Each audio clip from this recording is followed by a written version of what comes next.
Nearly 100 years ago, a group of deep thinkers dared to imagine what life would be like in 2025. Some of their prophecies were completely off target, while others proved to be weirdly accurate. Some thought people would live to be 150 years old. Sir Ronald Ross, a British doctor who received the 1902 Nobel Prize in Medicine, told a London audience that life expectancy would continue to increase because of scientific advances. Others predicted in 100 years there would be three nations: the United States of America, the United States of Europe, and of China. H.G. Wells said the earth will be under one government, and one language will be written and understood, or even spoken all over the world. There will still be different races and perhaps even allied nations, but travel and commerce will be free and unfettered, and calamities will be alleviated and dangers met by the forces of all mankind. The advances of medicine and surgery will eliminate most ailments as well as the limitations of old age. Life will be prolonged at its maximum of efficiency. Death will come without pain and without reluctance. There will be no death from disease, and almost any sort of injury will be curable. New fabrics will be invented, combining the warmth of fur and the softness and flexibility of silk and the strength of linen. New dresses will be light, so that half a dozen changes can be carried in a handbag, and so designed that each change will involve no more inconvenience than does the removal of a raincoat. A useful device will be the radio alarm clock.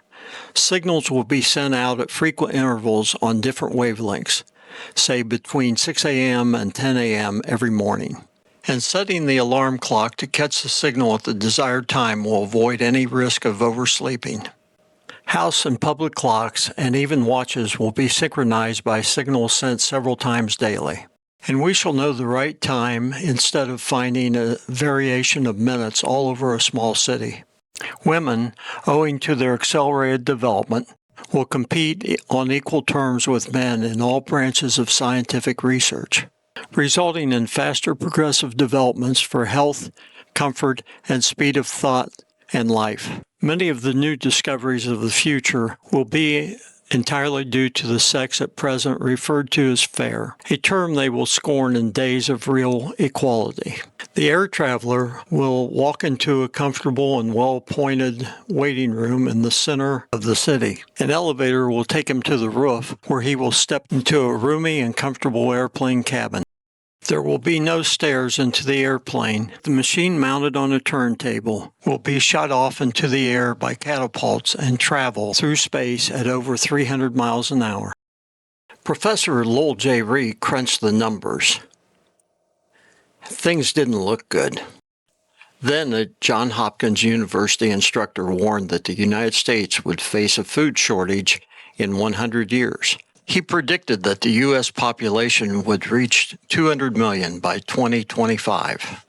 Another scholar predicted the 21st century skyscrapers would climb ever higher, easily doubling the height of the 792-foot, 60-story Woolworth building, the world's tallest edifice in 1925. Then, the skies over New York would be darkened with airplanes, airships, and other flying devices. Commuters would travel at least 100 miles to the city in compact and inexpensive air flivvers.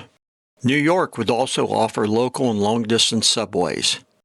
Scientists expected the Big Apple to have triple and quadruple decked streets to accommodate the heavy traffic. Historian Raoul Straton predicted that San Francisco would be the world's greatest city by 2025. As Asian countries gained clout, the Pacific Ocean would overtake the Atlantic Ocean as the greatest commercial sea. Consequently, New York would play second fiddle to San Francisco and Oakland, California. She would be the greatest port of the greatest sea, Straton said. She will be in direct communication with two-thirds of the world's population. He guessed the Bay Area would boast population of at least 15 million by 2025. It's actually closer to half that at 7.7 million. Dr. A.R. Wentz, a professor at the Lutheran Theological Seminary in Gettysburg, Pennsylvania, anticipated that these advances by 2025, a substitute for sleep would be found. Its chief ingredient would be the acid sodium phosphate.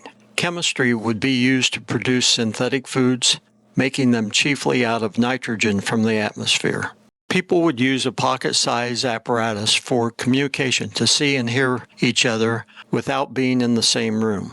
There would be world peace, a common currency, and universal free trade. From the Weekly Scotsman, a newspaper published in Edinburgh, made these prophecies. The books of AD 2025 would probably be printed on nickel leaves, so light and thin that a single volume will contain 30,000 pages.